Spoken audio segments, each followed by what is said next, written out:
Ace Money Transfer have organized the seminar in Pnjab Yunniversity Jehlem campus in order to bridge the gap between educational institutes and jobs market. The seminar was about interview skills and CV writing. The human resource manager of Ace Money Transfer, Mr. Farooq Abbas Khan, was the key trainer for the event. Every company wants a composed personality person to be a part of the team. They're paying you, they're paying against your services. Very good and excellent statement is that I'm here to offer my services for this position. The organizers for the seminar were Ms. Serish Nazir and Ms. Mubina Amjad. The strength and participation of students were remarkable. The Administrator, University of Punjab, Jehlam campus, Dr. Muhammad Mudassir Ghafoor, appreciated this event and gave his remarks regarding the upbringing of District Jehlam and District Gujarat. فتاب کرنسی ایکسچینج in Khadian, I think so. It is not less than a blessing for this region.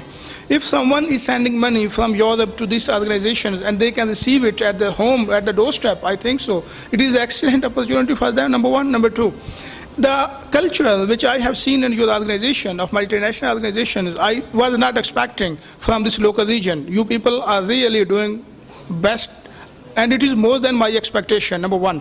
Number two, if you people will make liaison with the academics, in international scenario, we can call it academic industry liaison. You people are serving in financial services organization and we are working in academic institutes. We can provide you manpower regarding training, regarding internship program, regarding the human resource to your organization, and you people may hire them, and it will also be benefited for these students to get earning, and they have to become a useful earning hand for their family. A time will come when people around the globe, around the world, will give example of these institutes, inshallah ta'ala. Report by Mr. Ejaz Ej, News Alert.